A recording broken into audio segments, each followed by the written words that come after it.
Hey guys, today we're going to talk about Chinese influence in Korea, Vietnam, and Japan. We're going to start with Japan, and we talked about Japan a few videos ago, and we talked about feudalism in Europe and Japan, but I want to go back a little bit further and tell you about a few time periods that happened in Japan before feudalism came about. The first is the Imperial Age, and under the Imperial Age we have the Taika reforms, which copy the Chinese administration. We start seeing a bureaucracy. We also see Confucianism and Buddhism come in and their influence come into Japan under the Imperial time period. The next time period is the Heian time period, or the Kyoto time period, and they are primarily known for their court luxuries, for their court life. Both men and women had to live by an honor code in court. They had to be cultured. We see a lot of beautiful homes during this time period with gardens and ponds.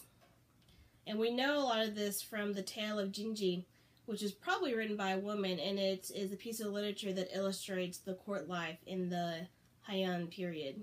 We see a class system come in the Heian period, and so we're going to have a backlash to Buddhism, because remember, Buddhism is an equalizer, salvation for all, and so it threatens the class system.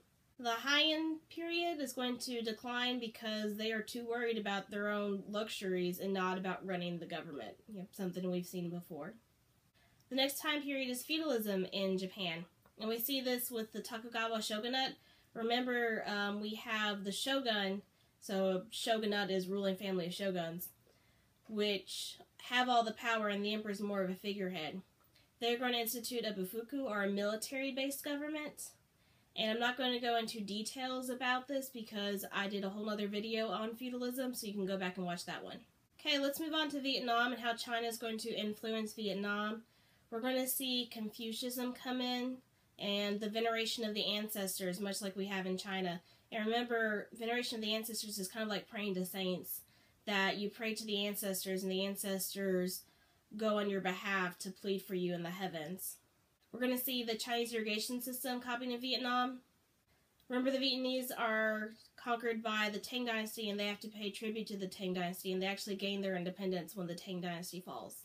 In Korea, we see Chinese people actually move in and settle in Korea, and we see Chinese writing come into Korea.